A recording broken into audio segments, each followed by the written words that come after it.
It's coming up this week and hints are already dropping. Could the Critical Role video game be officially revealed this week, and what publisher is taking that on?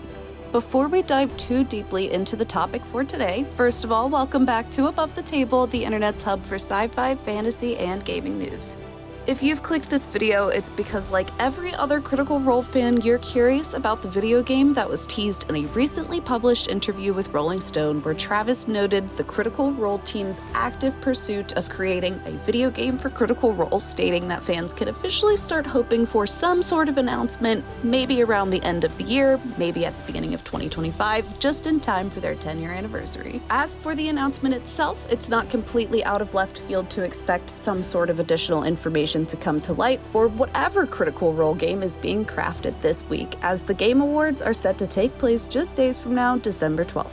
Not only would the Game Awards be a natural place for an announcement as big as a Critical Role game to be made, there will be at least one cast member presenting during the awards as well, as Laura Bailey has also been announced as a presenter for the Game Awards. What exactly she'll be presenting wasn't included in the post from the Game Awards official accounts, but it would definitely make sense for the Critical Role game to be officially revealed during one of the biggest gaming events of the year, and we'd expect the announcement to be made on stage by at least one of the icons of Critical Role's decade-old cast. Plus, this would align perfectly with Travis's statements to Rolling Stones, indicating the possibility of more information toward the end of this year, and with how little time is left in 2024, there's no better time than the Game Awards to squeeze in that Critical Role video game announcement before 2025 rolls in. Now, on to what game developer and publisher studio could be behind the Critical Role game. The company that continues to come up repeatedly is, of course, Larian Studios, due to their work on 2023's Game of the Year, Baldur's Gate 3, which continues to see consistently impressive player counts on charts and add to the game more than a year after release, despite the RPG not being a live service title.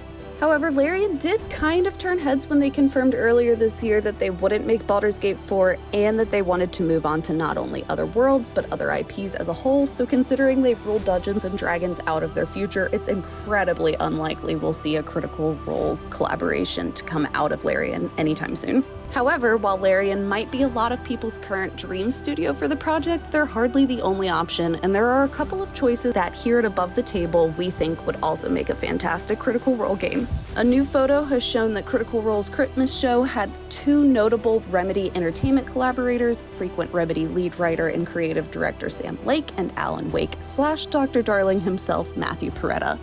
Remedy has a couple of confirmed projects already in development, including a Control sequel and multiplayer spin-off, but now that Alan Wake 2 has two stunning DLCs, it's possible they could be ready to take on another massive project, which the Critical Role video game would undoubtedly be, regardless of what exactly the genre of the game ends up being. We personally think Sam Lake's sheer creativity would lend incredibly well to a Critical Role video game, and as fans of Remedy's work, it would be nice to see how the studio would develop a video game for Critical Role, period. Then, of course, there's a fairly obvious choice given Ashley Johnson and Laura Bailey's involvement with Critical Role, Naughty Dog, who has been set to reveal their in-development game any day now for what feels like forever, and have previously worked with both voice actors on The Last of Us. Previous leaks for whatever Naughty Dog is currently working on have potentially revealed the use of medieval props during development, as well as indicating that the genre for the game is fantasy, both of which would well align with whatever game is set to come out of Critical Role. We're fairly confident that no matter where we see the Critical Role video game developed, what we won't see is Daggerheart transfer over onto the screen in this particular media form. Daggerheart's system relies heavily on the game master and player relationship in a deeply collaborative way that simply doesn't lend to the video game format. As for the game format, we at Above the Table hope to see the Critical Role game define its genre under. We'll be back with a short on what we'd like to see later today. Don't forget to hit those like and subscribe buttons to stay up to date with news.